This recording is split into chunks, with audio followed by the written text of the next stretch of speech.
1 in 5 Americans believe they won't be able to retire. 70% of those cite financial concerns as the biggest reason. That's according to an Axios Ipsos poll.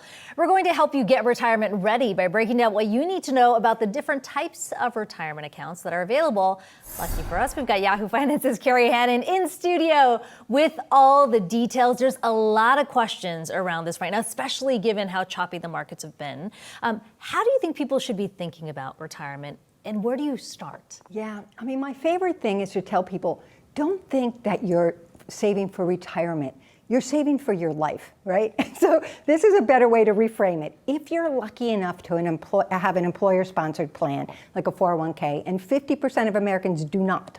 But if you have this, you have two great choices. The first one is generally, let's talk about the 401k. A traditional one is you don't pay taxes when they go into these accounts, right? It's pre-tax.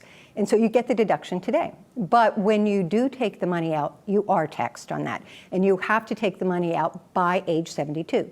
And 59 and a half, if you go before that, you're going to get a 10% penalty and pay tax on the money. That's your number one typical plan. More recently, employers have been adding 401k plans, 401k Roth plans. So that's a difference from the traditional one. With the Roth, the beautiful thing here is, yeah, you pay tax before the money goes into this Roth 401k, but when the money comes out, you're not taxed on the earnings or the amount you take out. So this is that you've put in, that you've contributed. Now, there's typically, a 5-year holding period, this sort of thing. But the important thing to remember here is if you think you're going to be in a higher tax bracket later in life, this is a great way to get started, and particularly for younger workers. This is a wonderful way if they don't need those tax deductions right now. The second thing is, okay, say you don't have an employer plan. Then you're self-employed, you're a contract worker. The thing to do here is you have a choice of IRAs, individual retirement accounts. So number one is the traditional one, where you put in money, again, pre-tax, and you'll be taxed as the money comes out. Now, the rules, it's not a lot of money. It's $6,500, maybe an extra $1,000 is bumped on if you're over 50.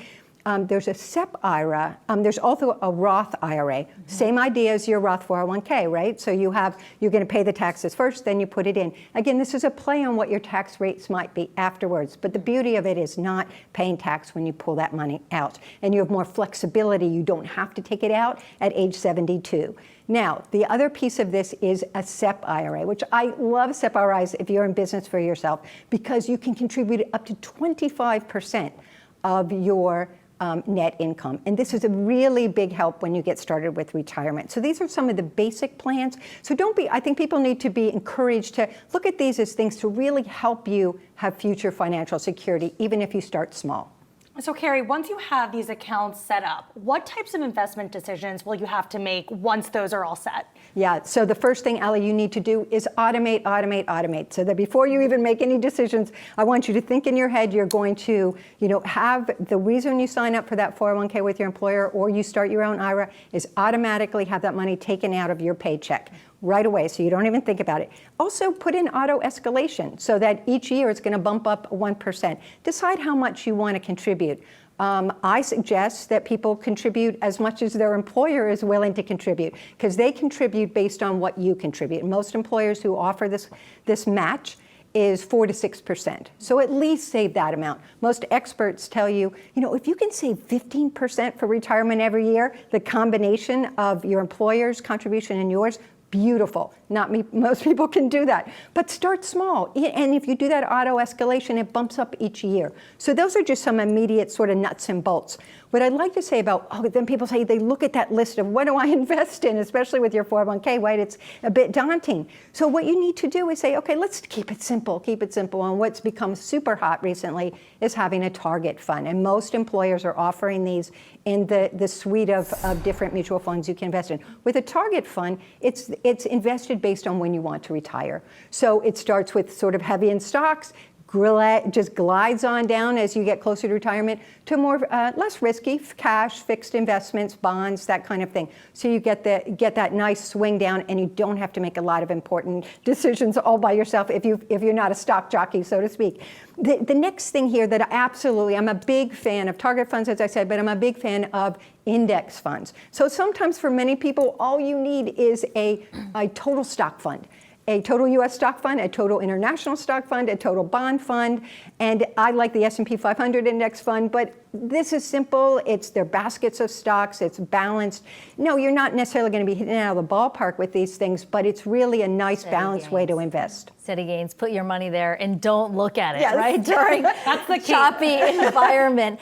When you think about the costs that add up during retirement, medical costs, it's a big one, and a lot of these aren't necessarily covered by Medicare. So how do you think Americans should be thinking about that in terms of the savings, the money you need to set aside there? I'm so glad you asked that, because most people forget that, medical costs are going to be one of the biggest chunks of what they're going to spend their money on in retirement. So there's this lovely little secret that no one seems to focus on, these HSA plans, health savings accounts. A lot of employers offer them as well through their benefits department.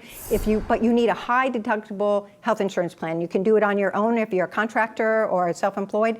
What happens with an HSA, if you open one of these accounts, it's the trifecta. You don't pay tax for the money going in, you don't pay tax on earnings, and you don't pay taxes when it comes out. And you have to take it out for certain, it have to be approved medical expenses. This is very not a hard bar to get to. And you don't have to take it out at 72 and a half. You can just keep letting it ride. And so with longevity, if people live into 90s and 100, this is a really smart investment for retirement that people often don't think it's a retirement account, but it's not like your flex savings account that you have. This is different. So, I encourage people to talk to their financial advisors about, should I have an HSA? Yeah, bottom line, plan ahead. Yes. Right? I mean, that way when you still got the time, Yep. plan ahead. Kerry, Hannon, thanks so much for joining us. Thank you.